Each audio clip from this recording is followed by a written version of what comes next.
ఎన్నికలు లాంఛనమే కూటమి గెలుస్తుందని టీడీపీ అధినేత చంద్రబాబు అన్నారు.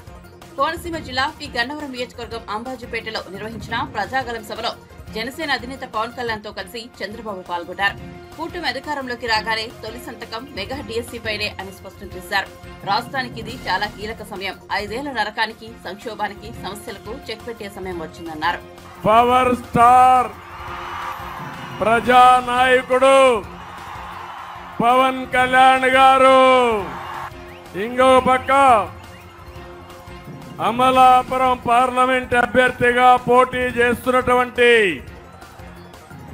బాలయోగి కుమారుడు హరీష్ గారు, గన్నవరం జనసేన అభ్యర్థి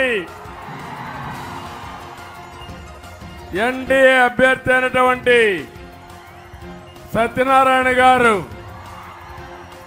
ఎన్నికలు లాంఛనమే, మనమే గెలుస్తున్నాం, సిద్ధం అంటున్న వాళ్ళకి మర్చిపోలేని యుద్ధం ఇద్దామని మిత్రుడు పవన్ కళ్యాణ్ గారు చెప్పారు. దానికి మీరు సిద్ధమా తమ్ముళ్ళు, ఆడబిడ్డలను మిమ్మల్ని అడుగుతున్నా. నాకు చిరకాల మిత్రుడు బాలయోగి గారు, దేశంలోనే స్పీకర్ పదవికి వన్నె తెచ్చిన వ్యక్తి బాలయోగి. బీసీల తలరాత మారుతుంది. 50 సంవత్సరాలకే పెన్షన్ ఇచ్చే బాధ్యత మేము తీసుకుంటామని మీకు హామీ ఇస్తున్నా. బీసీలను ఆర్థికంగా పైకి తీసుకొచ్చే బాధ్యత మాది. 5 సంవత్సరాల పాలనలో మీ జీవితాల్లో మార్పు వచ్చిందా అని అడుగుతున్నా. ఏ వర్గానికైనా న్యాయం జరిగిందా అని మిమ్మల్ని అడుగుతున్నా. కడాన మీరు చూస్తే ఆర్టీసీ రేట్లు పెరిగాయా లేదా?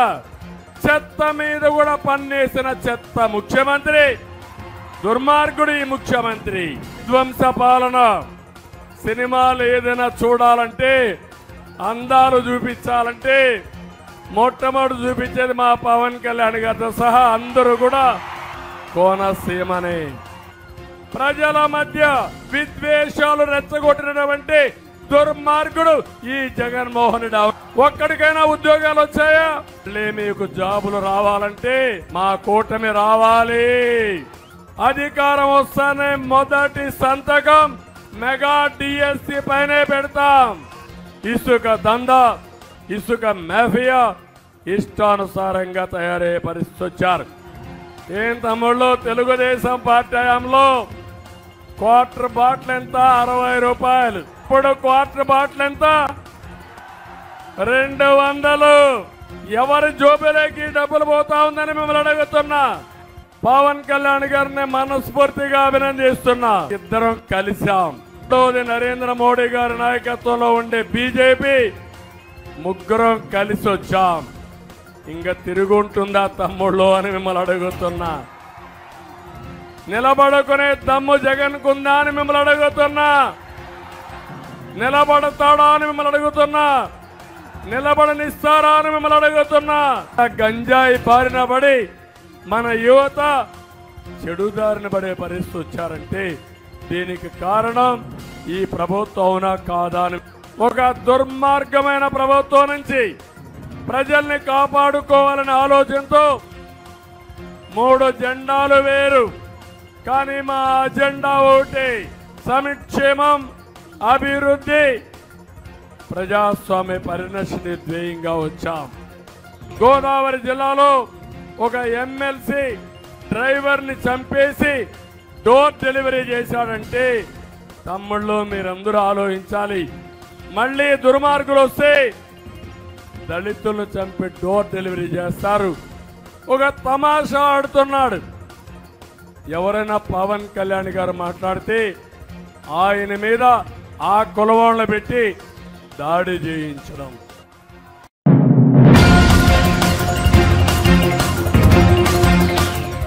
అందమైన కోనసీమను కలహాల సీమ చేయాలని జగన్ చూస్తే తాము ప్రేమ సీమగా మార్చేందుకు ప్రయత్నించామని జనసేన అధినేత పవన్ కళ్యాణ్ తెలిపారు. కోనసీమ జిల్లా పి గన్నవరం నియోజకవర్గం అంబాజీపేటలో నిర్వహించిన ప్రజాగళం సభలో టీడీపీ అధినేత చంద్రబాబుతో కలిసి ఆయన పాల్గొన్నారు. కలహాల సీమగా చేయడానికి ప్రయత్నం చేశాడు. మీ అందరి సహకారంతో ఆ రోజున మేమందరం ఉండి ఈ కలహాల సీమ కాకుండా కొట్లాట సీమ కాకుండా 2.5 లక్షల ఎకరాల హెక్టార్లలో కొబ్బరి తోటలతో నిండిపోయిన ఈ అందాల సీమని తిరిగి ప్రేమ సీమగా మార్చుకోవడానికి మేమందరం సాయశక్తిలా కృషి చేశాం. భవిష్యత్తులో కూడా అన్ని కులాల మధ్య శెట్టి బలిజలు కానీ, కాపులు కానీ, మాలలు కానీ, మాదిగలు కానీ, క్షత్రియ సామాజిక వర్గం, వాడ బలిజలు, మత్స్యకారులు, అన్ని బీసీ వర్గాల్లో ఉన్న సంఖ్యాబలం లేని 127 కులాలందరికీ కూడా, ముస్లింలకి, క్రిస్టియన్ మతాన్ని పాటించే ప్రతి ఒక్కరికి కూడా ఇదందరం అన్యోన్యంగా ఉండాల్సిన సమయం ఇది. 4 దశాబ్దాల రాజకీయ దురంధరుడు మన తాడేపల్లిగూడెం సభలో చెప్పాను. క్లేమోర్ మైన్లు ఆయన వెళ్తున్న బండిని లేపేస్తే కింద పడి చొక్కా దులుపుకొని ఏమాత్రం భయం లేకుండా మళ్ళీ ముందుకెళ్ళి దశాబ్దాల పాటు రాజకీయాన్ని నడిపిన ఒక రాజకీయ దురంధరులు శ్రీ చంద్రబాబు నాయుడు గారు. అలాంటి వ్యక్తి ఈ రోజున మేమందరం కలిసి ఎందుకు వచ్చాం మీ ముందుకంటే, త్రివేణి సంగమం లాగా భారతీయ జనతా పార్టీ, తెలుగుదేశం, జనసేన, ఆంధ్రప్రదేశ్ 5 కోట్ల మంది ప్రజల్ని కాపాడటానికి త్రివేణి సంగమం లాగా మేమందరం కూర్చొని మీ భవిష్యత్తు కోసం అండదండలుగా ఉండాలని చెప్పే ఈ అలయన్స్ని ఏర్పాటు చేశాం. కూటమి రైతు కన్నీరు తొడిచే కూటమి అవుతుంది. అందరూ నాకు ఒక విషయం గుర్తు చేశారు. మా చిట్టెన్ను అడుగుతున్నాడు, ఇస్తున్నానని చెప్పి స్థానిక ఎమ్మెల్యే చిట్టిబాబు గారు కూడా టికెట్ ఇవ్వని వ్యక్తి జగన్. రేపొద్దున వైసీపీ నాయకులు వచ్చి ఎంపీగా కానీ, ఎమ్మెల్యేలుగా కానీ మన కోనసీమలో తిరుగుతున్న ఒకటి అడగండి, ఈ హామీల సంగతి ఏమైందని అడగండి. ఈ రోజుకి ఒక్క పైసా పని చేయలేదు. మీకు ఉద్యోగాలు ఇవ్వని ప్రభుత్వం, ఆడబిడ్డలకి భద్రత లేని ప్రభుత్వం, ధరలని గిట్టుబాటు ధర, రైతాంగానికి గిట్టుబాటు ధర ఇవ్వని ప్రభుత్వం. ఈ ప్రభుత్వం కావాలా లేదా అనేది మీరు ప్రతి ఒక్కరూ ఈరోజు ముందు కాకుండా ఇంటికి వెళ్ళి మీరందరూ ఒక సమాలోచన చేసి మీరు నిర్ణయం తీసుకోండి. నేను పిఠాపురం నుంచే పోటీ చేస్తున్నాను. నేను మీకు అందుబాటులో ఉంటాను. ఆర్థర్ కాటన్ మీకోసం ఎలా పనిచేశాడో మా కూటమిలోని ప్రతి ఒక్కరూ మేము అలా పనిచేస్తాం. దళారీ వ్యవస్థని దోపిడీ చేస్తున్నాం. ఆర్బీకే సెంటర్స్ అండగా ఉంటాయని తెలియజేసుకుంటే, ఆర్బీకే సెంటర్స్ కాకినాడలో ఉండే ఒక మాఫియా డాన్ కుటుంబం దగ్గరికి వెళ్ళిపోయినాయి. ఆ మాఫియా డాన్ ఎవరో తెలుసు మీకు. ఆ మాఫియా డాన్తో మేము పోరాడుతున్నాం. జగన్ పెట్టుకున్న మాఫియా డాన్లని తగలేసి తరిమేసే వరకు మేము నిద్రపోం. ఖచ్చితంగా వాళ్ళందరినీ పనిష్మెంట్ చేస్తాము. ఖచ్చితంగా చట్టపరంగా వారికి చర్యలు తీసుకుంటాం. వాళ్ళందరికీ మనం కులాలు దాటి, మతాలు దాటి, ప్రాంతాలు, జిల్లాలు స్థాయి దాటి రాజకీయం ప్రయోజనాలు ఆలోచించకపోతే అందరం నష్టపోతాం. ఇందాక పెద్దలు చంద్రబాబు గారు చెప్తున్నట్టుగా, నేను వస్తే నా కులం నాయకుల చేత తిట్టిస్తారు, బీసీ నాయకుల చేత తిట్టిస్తారు, ఎస్సీ నాయకుల చేత తిట్టిస్తారు. అందరూ ఎస్సీ నాయకులు తిట్టట్లా, అందరూ బీసీ నాయకులు తిట్టట్లా, అందరూ కాపు నాయకులు తిట్టట్లా. ఒకళ్ళో ఇద్దరు ఉన్నా, నేను కాదంటలా. కానీ ఇవన్నీ నేను ఎందుకు పడుతున్నానంటే, మా అక్క చెల్లెళ్ళు కన్నీళ్లు తుడవటానికి, మా యువతకి ఉపాధి అవకాశాలు రావడానికి. ఎస్సీ నియోజకవర్గాల్లో నేను లండన్లో అంబేద్కర్ భవన్కి వెళ్ళాను. వెళ్తే ఆయన గొప్పగా ఫొటోస్ ఉంటాయి. ఆయన పేరు మీద చంద్రబాబు నాయుడు గారు అంబేద్కర్ విదేశీ విద్యా పథకం చేస్తే, విధానాన్ని తీసుకొస్తే అవి తీసేసి జగనన్న విదేశీ విద్యా పథకం అని చెప్పి దానికి కూడా డబ్బులు ఇవ్వలేదు. మేము రాగానే ఆ పేరు తీసేసి అంబేద్కర్ గారికి గౌరవం ఇచ్చేలాగా, ఆ జై భీమ్ అన్న దానికి గౌరవం ఇచ్చేలాగా అంబేద్కర్ విదేశీ విద్యా పథకాన్ని తిరిగి తీసుకొస్తాం. ముఖ్యంగా పరిశ్రమలు రావాలి ఇక్కడికి. మనకి ఇంత గొప్ప కొబ్బరి ఉంది ఇక్కడ.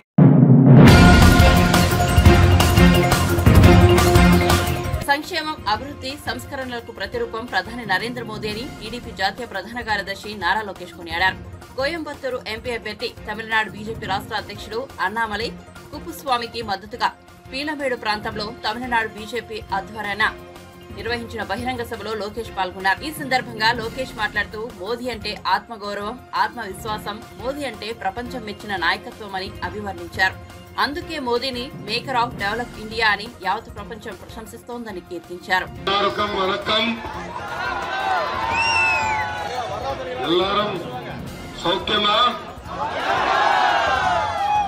ఈ రోజు తమ్ముడిని ఇంత ఘన స్వాగతం పలికిన తెలుగులందరికీ పేరు పేరున నా హృదయపూర్వక నమస్కారాలు. నేను గతంలో కోయంబత్తూరుకు వచ్చా. ఆనాడు పంచాయతీరాజ్ గ్రామీణ ఐటీ శాఖ మంత్రిగా ఉన్నప్పుడు వచ్చా. ఇక్కడ ఉన్న తెలుగు వాళ్ళని కలిసా, పారిశ్రామికవేత్తల్ని కలిసడం కూడా జరిగింది.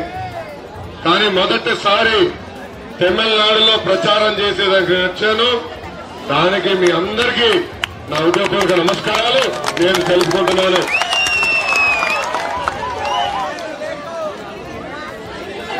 నేను ఇక్కడ ఎందుకు వచ్చానో చాలా స్పష్టంగా చెప్పే ముందర మిమ్మల్ని ఒక ప్రశ్న అడగాలనుకుంటున్నా. ఈరోజు మీరందరూ ఒక ఉద్యోగం చేస్తున్నారు. ఆ ఉద్యోగానికి రాజీనామా చేసి ప్రజాసేవకు వస్తారా? అలాంటిది ప్రభుత్వ ఉద్యోగం వ్యక్తి, ఒక ఐఏఎస్, ఒక ఐపీఎస్ గా పనిచేసిన వ్యక్తి రాజీనామా చేసి ప్రజల సేవకు వస్తారా అని అడుగుతున్నా. అలాంటిది మన తమ్ముడు అన్నమలై గారు అతి చిన్న వయసులో ఐపీఎస్ ఆఫీసర్ అయ్యారు. ఐపీఎస్ ఆఫీసర్ వద్దని ప్రజా సేవకి వచ్చిన వ్యక్తి అన్నమలై గారు.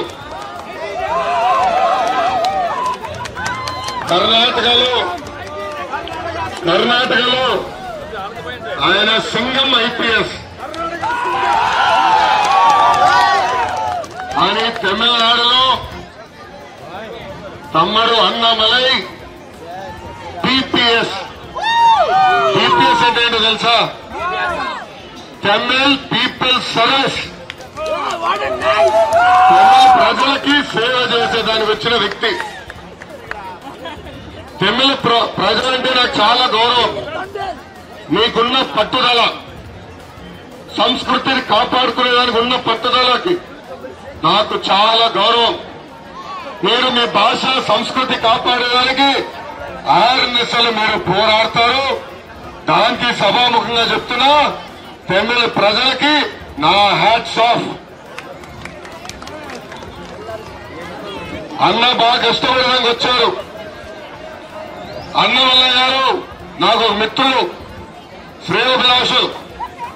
ఆనాడు బాబు గారు అరెస్ట్ అయినప్పుడు అన్నమలై గారు స్వయంగా నాకు ఫోన్ చేసి చాలా బాధ కూడా వ్యక్తం చేస్తాం జరిగింది. ఒక ఉత్సాహవంతుడు, ఒక యువకుడు, మంచి పని చేసేదానికి వచ్చిన వ్యక్తి అన్నమలై గారు. ఈ మధ్యలో నేను కొన్ని ఆర్టికల్స్ చూసా. అన్న స్పీడ్ కనుక కాంట్రవర్సీ అని పేరు పెట్టారు.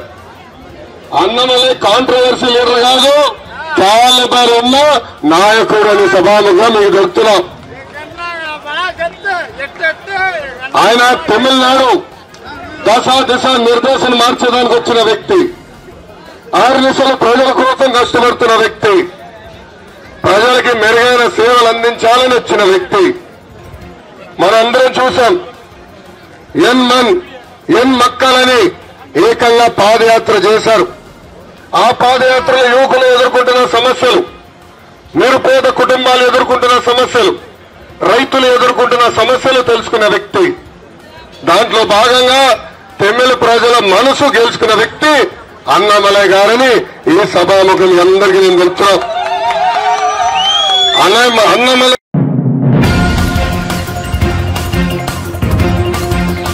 మాజీ సీఎం బీఆర్ఎస్ అధినేత కేసీఆర్ ఎప్పుడు జైలుకు పోతాడో తెలియదని మెదక్ లోక్సభ నియోజకవర్గ బీజేపీ అభ్యర్థి రఘునందన్ రావు అన్నారు. గురువారం మెదక్ పట్టణంలోని చిల్డ్రన్స్ పార్క్ లో బీజేపీ పార్లమెంట్ నియోజకవర్గ బూత్ అధ్యక్షుల సమావేశం జరిగింది. ఈ సందర్భంగా రఘునందన్ మాట్లాడుతూ పార్లమెంట్ ఎన్నికల తర్వాత బీఆర్ఎస్ పూర్తిగా మునిగిపోవడం ఖాయమన్నారు. బీఆర్ఎస్ మునిగిపోతున్న టైటానిక్ పడవ వంటిదన్నారు. మెదక్ పార్లమెంట్ నుంచి తెలంగాణ అన్న వాళ్లకు బీఆర్ఎస్ టికెట్ ఇవ్వలేదని విమర్శించారు. మెదక్ లో తెలంగాణ వాదుల అభ్యర్థులుగా దొరకలేదా అని ప్రశ్నించారు. ఏమొస్తుంది ప్రజల నుంచి స్పందన? ఏ పార్టీ వాళ్ళైనా ఒకటే మాట చెప్తున్నారు, ఈసారి ఓటు ఎటు పడుతుంది? నరేంద్ర మోడీ గారికి ఓటేస్తామని చెప్తున్నారు. ఎవరికి ఓటేస్తారు? ఏ పార్టీ వాళ్ళైనా, కాంగ్రెస్ వాళ్ళైనా, కమ్యూనిస్ట్ వాళ్ళైనా, ఆఖరికి బీఆర్ఎస్ వాళ్ళు కూడా ఏమంటారు? అన్న మా బీఆర్ఎస్ పని అయిపోయింది. బీఆర్ఎస్ అనేది ఓ టైటానిక్ పడవ లాంటిది. పడవకు రంధ్రం పడ్డది, సార్కి అర్థం కాలేదు. 3 ఏళ్ల కింద దుబ్బాకలో రంధ్రం కొట్టినాం టైటానిక్ పడవకి. కొట్టినమా? రెండో రంధ్రం హుజురాబాద్ లో కొట్టినమా?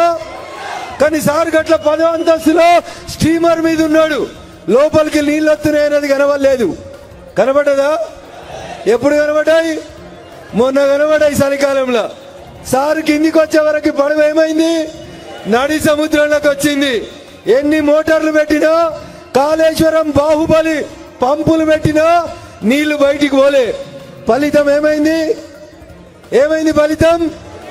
ఒకటి ఉండే అని చెప్పుకుందాం ఇంగ్లీష్ సినిమాల్లో, 500 ఏళ్ల కింద ఓ పడవ నడి సముద్రంలో మునిగింది. ఏంది దాని పేరు? ఏంది దాని పేరు? ఏంది? ఇవాళ తెలంగాణ రాష్ట్ర రాజకీయాల్లో పార్లమెంట్ ఎన్నికల తర్వాత మునిగిపోయే పడవ ఏం పడవ? ఏం పడవ? ఏం పడవ? టిఆర్ఎస్ మునుగుతుందా? టిఆర్ఎస్ బీఆర్ఎస్ అయినప్పుడే దానికి ప్రజలు సిఆర్ఎస్ ఇచ్చిరు, కంపల్సరీ రిటైర్మెంట్ స్కీమ్ ఇచ్చి. సారు చంద్రశేఖర్ రావు గారు నువ్వు పోయి ఫామ్ హౌస్ లో కూర్చో అని చెప్పిరా చెప్పలేదా? మెదక్లో ఓడిపోయిరా లేదా? ఓడిపోయిరా లేదా? రేపు మళ్ళీ మెదక్లు ఎవరు గెలుస్తారు? ఎవరు గెలుస్తారు? గెలవాలంటే ఏం చేయాలి? ప్రతి ఇంటికి పోయి దండం పెట్టాలి. అని ఆయన బీఆర్ఎస్ అయినా నేను పోను అనొద్దు అంటారా? అట్లా పోతారా? పోరా? బీఆర్ఎస్ సర్పంచ్లు కూడా మనకు చేస్తామని చెప్తున్నారు. ఎందుకంటే ఒక్కొక్క సర్పంచ్కి వాళ్ళ 5 సంవత్సరాల టెన్యూర్ పూర్తయ్యేసరికి రాష్ట్ర ప్రభుత్వం నుంచి 5 లక్షలు, 10 లక్షలు, 20 లక్షలు బిల్లులు రాక సర్పంచులు ఉపాధి హామీ కూలీలుగా మారిన ఒకే ఒక రాష్ట్రం బంగారు తెలంగాణ అని చెప్పే తెలంగాణ రాష్ట్రం తప్ప ఇంకొకటి కాదు. అందుకని టిఆర్ఎస్ సర్పంచులకు కూడా ఇందాకున్నది.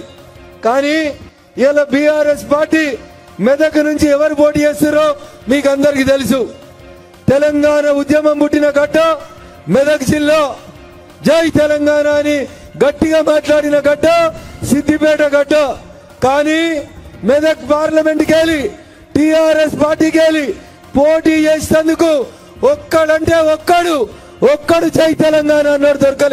దొరికిండా? దొరికిండా? పక్క జిల్లాకి వెళ్ళి తెచ్చుకోలేదా? తెచ్చుకురా? 610 జీవో అమలు కావాలా వద్దా?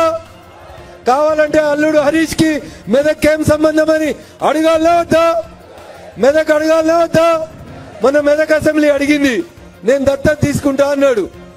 నువ్వు దత్తత వద్దు సారు, ఈడిగా సిద్దిపేట నాశనం చేసినావు, నేను మొత్తానికే మెదక్కి వెళ్ళి పంపిస్తాడు మా రఘునందన్ అని చెప్పారు. చెప్పాలా వద్దా? చెప్పాలా వద్దా? జనముతోటి గెలవలేమని, ధనముతోటి గెలుద్దామని సూట్ కేసులు ఉన్నాయని తెచ్చుకొని ఈడ క్యాండిడేట్ గా పెట్టుకున్నారు. ఎందుకు మెదక్ జిల్లాలో ఒక్కడు లేడా? టిఆర్ఎస్కి వెళ్ళి జై తెలంగాణ అన్నాడు ఒక్కడు లేడా? మెదక్ కంపల్సరీ గెలుతుంది. గెలుతుందా? గెలిచేది ఉంటే కార్యకర్తకి ఇవ్వాలి కదా, ఇవ్వాలా వద్దా? పైసలు ఉండడానికి ఇచ్చిరంటే అర్థమైంది. గెలుతారనా ఓడిపోతారనా?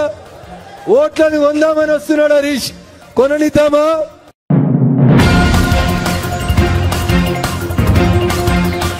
సీఎం రేవంత్ రెడ్డిపై బీజేపీ ఎమ్మెల్యే ఏలేటి మహేశ్వర్ కీలక వ్యాఖ్యలు చేశారు.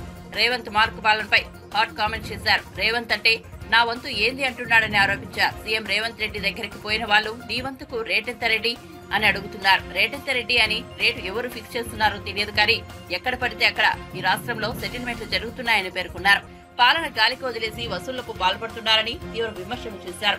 అంతేకాదు కొద్ది రోజుల క్రితం కూడా ఎమ్మెల్యే మహేశ్వర్ రెడ్డి కాంగ్రెస్ పాలనపై తీవ్ర విమర్శలు చేశారు. మరి రేవంతు అంటే నా వంతు అడిగిండా? రేటెంత రేట్ అంటే చెప్పిండా తెలియదు. దాన్ని మళ్ళీ జీవో 37 ద్వారా, జీవో నంబర్ 37 ద్వారా అదే భూమిని మళ్ళీ వాళ్ళకే కేటాయించిండు. అదే భూమిని వాళ్ళకే కేటాయిస్తూ గతంలో దాంట్లో ఎంప్లాయ్మెంటే లేనట్లు, గతంలో దాని ద్వారా లబ్ధి జరిగినట్లు, ఈయన ఈ జీవోతోటే లబ్ధి జరుగుతున్నట్లు, ఈ జీవోతోటే దాంట్లో ఎంప్లాయ్మెంట్ జరుగుతున్నట్టు. అరే హాస్పిటల్ కట్టినప్పుడు హాస్పిటల్లో డాక్టర్ల దగ్గర నుంచి, నర్సుల నుంచి, హౌస్ కీపింగ్ వరకు ఎట్లా రిక్రూట్మెంట్ చేసుకుంటారు. అది ముందు తెలియదా? జీవో క్యాన్సిల్ చేసేటప్పుడు తెలుసు కదా. మళ్ళీ దాంట్లో ఏదో రిక్రూట్మెంట్ అవుతున్నది కాబట్టి ఇస్తున్నాను, లేకుంటే రేటు పెంచిన కాబట్టి ఇస్తున్నాను. అదే రేటు పెంచితే ఎంత పెంచినామయ్యా? 15 లక్షలు. నేను అడుగుతున్నా, జీవో ప్రకారం, సుప్రీంకోర్టు గైడ్ లైన్స్ ప్రకారం ప్రభుత్వ విలువలో సంవత్సరానికి 10% కట్టాలి కదా. మరి ఆ లెక్కతోటి ఒకవేళ నువ్వు ఇష్యూ చేసిన 505 కోట్ల రూపాయల విలువైనటువంటి భూమికి కనీసం సంవత్సరానికి 50 కోట్ల 5 లక్షల రూపాయలు కట్టాలా ఒక ఎకరాన, ఒక ఈ సంవత్సరాన 50 కోట్ల రూపాయలంటే 30 సంవత్సరాలకు 1500 కోట్ల రూపాయలు ప్రభుత్వానికి ఆదాయం వస్తుంది.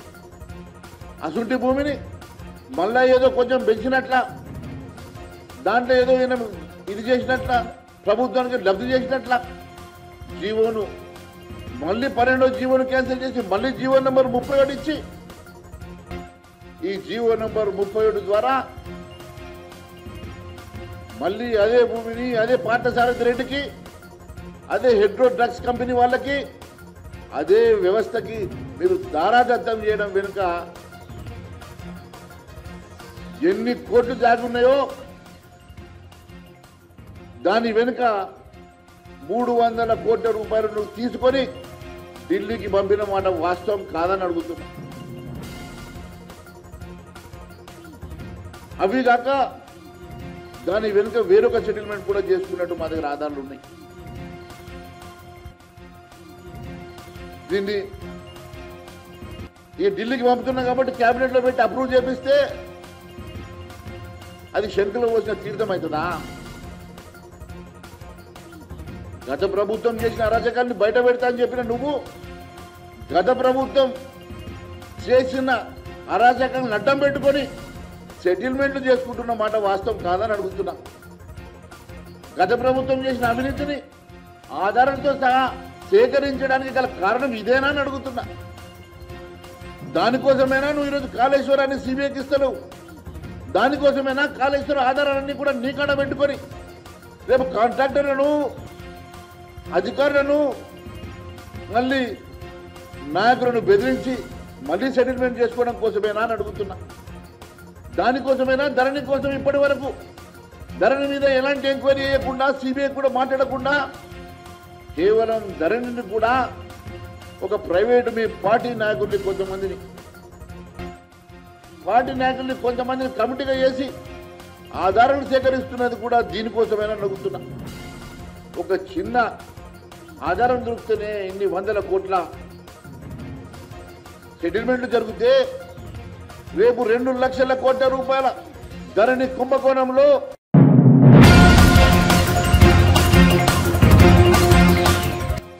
ఏపీలో వాలంటీర్ల అంశంలో అధికార వైసీపీ, విపక్ష టీడీపీ మధ్య మాటల యుద్ధం కొనసాగుతోంది. వాలంటీర్లకు 10,000 వేతనం ఇస్తామని చంద్రబాబు హామీ ఇస్తుండగా వైసీపీ నేతలు తప్పుపడుతున్నారు. చంద్రబాబు మాటలు నమ్మొద్దని, గతంలోనూ చంద్రబాబు ఇలాంటి మోసపూరిత హామీలు ఇచ్చారని సజ్జల ధ్వజమెత్తారు.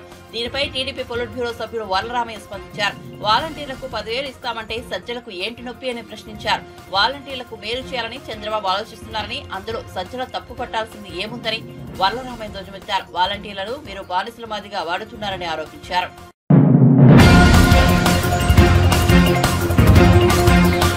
ప్రకాశం జిల్లా ఒంగోలులో వైసీపీ, టీడీపీ మధ్య తీవ్ర ఘర్షణ చోటు చేసుకోవడం తెలిసిందే. మాజీ మంత్రి బాలినేని శ్రీనివాసరెడ్డి కోడలు శ్రీకావ్య ఎన్నికల ప్రచారం నిర్వహిస్తుండగా ఆమెను ఓ అపార్ట్మెంట్లోని మహిళలు అడ్డుకున్నారు. ఈ క్రమంలో మాటా పెరిగి వైసీపీ, టీడీపీ వర్గాలు కొట్టుకునేంత వరకు వెళ్లేదు. బాలినేని శ్రీనివాసరెడ్డితో పాటు టీడీపీ అభ్యర్థి దామచర్ల జనార్దన్ రావు కూడా రంగంలోకి దిగడంతో తీవ్ర ఉద్రిక్తత నెలకొంది. ఈ దాడుల్లో ఇరు పార్టీలకు చెందిన వారు గాయపడగా బాధితులను పరామర్శించేందుకు బాలినేని, దామచర్ల ఒంగోలు రిమ్స్ వద్దకు వెళ్లగా వీరి రాకతో అక్కడ ఉన్న 2 పార్టీల కార్యకర్తలు బిగ్గరగా నినాదాలు చేశారు. రిమ్స్ వద్ద కూడా ఉద్రిక్తత నెలకొంది. పోలీసులు తీవ్రంగా శ్రమించి ఇరు వర్గాలకు సర్ది చెప్పి అక్కడి నుంచి పంపించేశారు.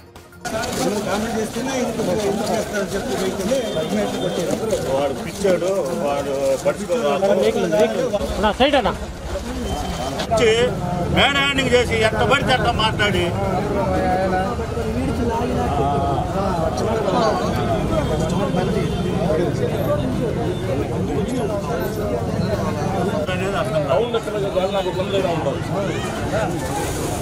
వీడియో తీశాను.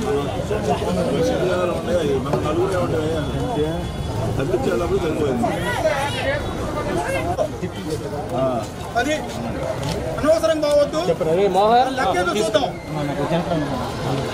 ఈరోజు మా డివిజన్లో కార్యక్రమం జరుగుతుంటే వాళ్ళు వచ్చారని మా లేడీస్ ఉన్నారు, పద్మావతి అని వాళ్ళ ఇంటికి పోయి ప్రభావతి అని వాళ్ళని కొడితే గందరగోళంగా చేస్తే మేము పోయి అమ్మ ఏం కాదు నీకేం జరగదని చెప్పి వచ్చి ఇక్కడ కూర్చున్నాం. జనార్దన్ గారికి ఫోన్ చేసి చెప్తే వస్తాం మాట్లాడదాంలే వస్తున్నాను అని చెప్పాడు. పోతే మేము రోడ్డు మీద కూర్చుంటే మేము రోడ్డు మీద ఇక్కడికి వచ్చేవరికి నన్ను మూకుముడిగా 30 మంది వచ్చి భయంకరంగా చేతులతోటి హ్యాండ్ తోటి భయంకరంగా కొట్టి గందరగోళం. రామనాయుడు కొంతమంది అనుసరులు, బాంబుల సాయి అనే ఒక వ్యక్తి, కళ్యాణ్ రెడ్డి, పోతే డిన్నీ రెడ్డి, ఇంకా చాలా 30 మంది దౌర్జన్యంగా వచ్చి ఇక్కడ రోడ్డు మీద ఉంటే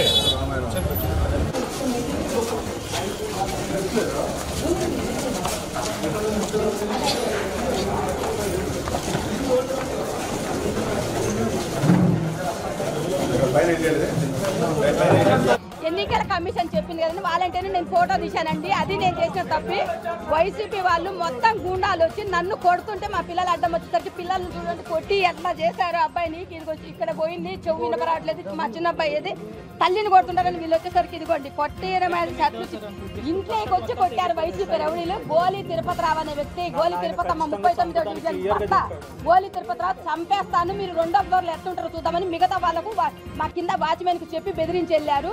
మీరు మరి ప్రభుత్వము ఎస్పీ గారు కానీ పోలీసులు కానీ మాకు ప్రొటెక్షన్ ఇవ్వకుంటే మాత్రం మా కుటుంబాన్ని ఉంచరు. దయచేసి రాష్ట్రంలో కూడా మీరు అందరూ గమనించండి, వైసీపీ రౌడీజము ఇంకా కొనసాగుతుంది. వైసీపీకి ఓటు వేస్తే గిన ప్రతి ఒక్కరింటికి, ఇప్పుడు మా ఇంట్లోకి వచ్చి కొట్టారు, రేపు మీళ్ళే కూడా వచ్చి చొరబడి కొడతారు. దయచేసి వైసీపీకి ఓటు వేయొద్దండి. కొంతమంది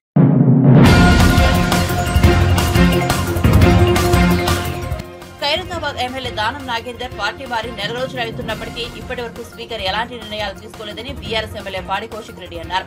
గురువారం ఆయన మీడియాతో మాట్లాడుతూ పార్టీ మారిన ఎమ్మెల్యేలపై వెంటనే చర్యలు తీసుకోవాలని డిమాండ్ చేశారు. అసెంబ్లీ ఎన్నికల్లో తమ పార్టీ నుంచి గెలిచిన దానం నాగేందర్, కడియం శ్రీహరి, తెల్ల వెంకట్రావుల డిస్క్వాలిఫికేషన్ తప్పదన్నారు. నాగేందర్ గారి మీదనే మార్చ్ 18 రోజు నేను, నాతో పాటు కాలేరు వెంకటేశ్వర్ గారు, బండారు లక్ష్మారెడ్డి గారు, ముఠగోపాల్ గారు నలుగురం కలిసి స్పీకర్ గారికి దానం నాగేందర్ గారి మీద మార్చ్ 18 రోజు పిటిషన్ ఇవ్వడం జరిగింది. ఇంకొక 4-5 రోజులు అయితే దాదాపు నెల రోజులు అవుతుంది. ఏమీ యాక్షన్ తీసుకోకపోతే నిన్న హైకోర్టులో పిటిషన్ దానం నాగేందర్ గారిని డిస్క్వాలిఫై చేయాలని నిన్న పిటిషన్ వేయడం జరిగింది.